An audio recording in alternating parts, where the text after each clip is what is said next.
I'm going to do that again. Practice everything. I'm Emia, and I wrote, recorded, and produced an album in my room. There's 17 tracks. I don't know how it's all going to come together at the end of the day, but I want to show you every step of the way how I'm going to figure it out. And that's what we're going to do. I wish I had a better reason for why I started writing songs besides boys, but it's true.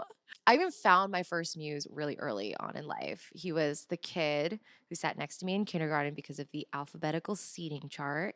And to this day, I still have a soft spot for a floppy haired blonde who's nearsighted. It also didn't help that my parents didn't really let me hang out with my friends or anything like that because they were terrified of me getting abducted. Such a valid fear in Florida. So I had a lot of time by myself at home and I watched so much TV. Disney really convinced me that it didn't matter what was going on in my life, as long as I could be the girl who could turn it into song, then everything would be okay. So it was really funny to me that I wrote a song with lyrics that say, I'm so calculating that it's unforgiving. I'll break a heart I had no right stealing, because there's no way I could have written that without living real life.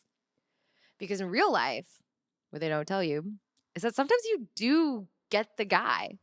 Sometimes you go to prom with him and then you go to different colleges and then you have to break up with him over Skype because you're secretly falling in love with the guy who's sitting behind you in music therapy and it's the most evil thing you've ever done. And that's just with boys. I think choosing the thing that's right for you and disappointing someone else is brutal. So I don't always write lyrics with the visual in mind, but for this particular song, it was inspired by a conversation that I had with my cousin. We were talking about long distance relationships, and he told me that you're going to know, like, the moment of truth of whether or not this is the thing you want to do is when you're on the plane or the bus or the ferry or the train, because in those hours, you have to sit with the cost of the ticket, the time, the energy of going there and coming back. And I never forgot that. So I just knew that scenario had to be the heart of the lyrics, which informed what the visuals were going to look like. You know, I wrote in like a little scene where I was going to sip on a cocktail and look distressed, which is just like an excuse for us to like have a drink, and looking for like whatever bar they would have at the hotel. I saw that there is a bar inside of a gutted plane, which just opened up so many possibilities because I'm like, oh my God, like free plane set. And it's already built for people to take pictures in. We did get scolded by the bartender that was there, probably because I was dropping on the floor multiple times. We just accepted it. And luckily, we got everything that we needed that day. And the second part of the video is shot here. Here.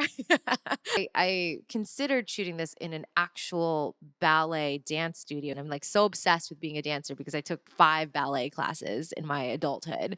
I took this beginner class to brush up. It was so hard. I freaked out when they started doing like combinations. I rushed out of the studio. I grabbed my phone as if I had like something really important to do. And I walked out of the emergency exit and all of the alarms start going off. And the door didn't even open. And all of a sudden, all these teachers were walking outside of the hallway being like, oh my God, is this a drill?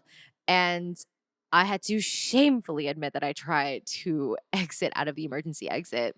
I just ran into the bathroom and I waited for a good 20, 30 minutes until the class was over. And then I went back to get my stuff and I've never been back since. I realize, you know what? Maybe it's not meant to be. I don't think I'm a ballerina yet. So let's just keep it simple. Let's shoot in a pretty studio and let's just hold a pose and hopefully it'll look fine. I almost never start with a track. And on the flip side of it, I also never start with just lyrics either until I started trying to make an album. Suddenly, writing lyrics first was just like a practical thing. I'd either be walking or I'm on the train, and it just made sense to write titles and just kind of go through it while I'm in transit. There was a bus ride that I took on the way back home from Christmas, and I came across a voice memo called Gut Feeling. I hated the actual old version of Gut Feeling, but I loved the title. I started writing out the lyrics purely thinking about the rhythm in mind. Gut feeling, gut feeling, gut feeling. When I finally was home and I had access to a computer and a microphone and everything, it was actually so easy to produce because I had created this roadmap of the beats that I wanted to hit, the space that I wanted to have. The one thing in a pop song that I absolutely love is I love sudden silence. I love space. I think about there's a lot of songs, but the first three that come to mind is Tricky by Shafi, Daddy Issues by Demi Lovato, and The Middle by Maren Morris and Zed, where there's a lot of you say something and then you let it breathe. You say something, you let it breathe. And that is exactly what I wanted in Gut Feeling.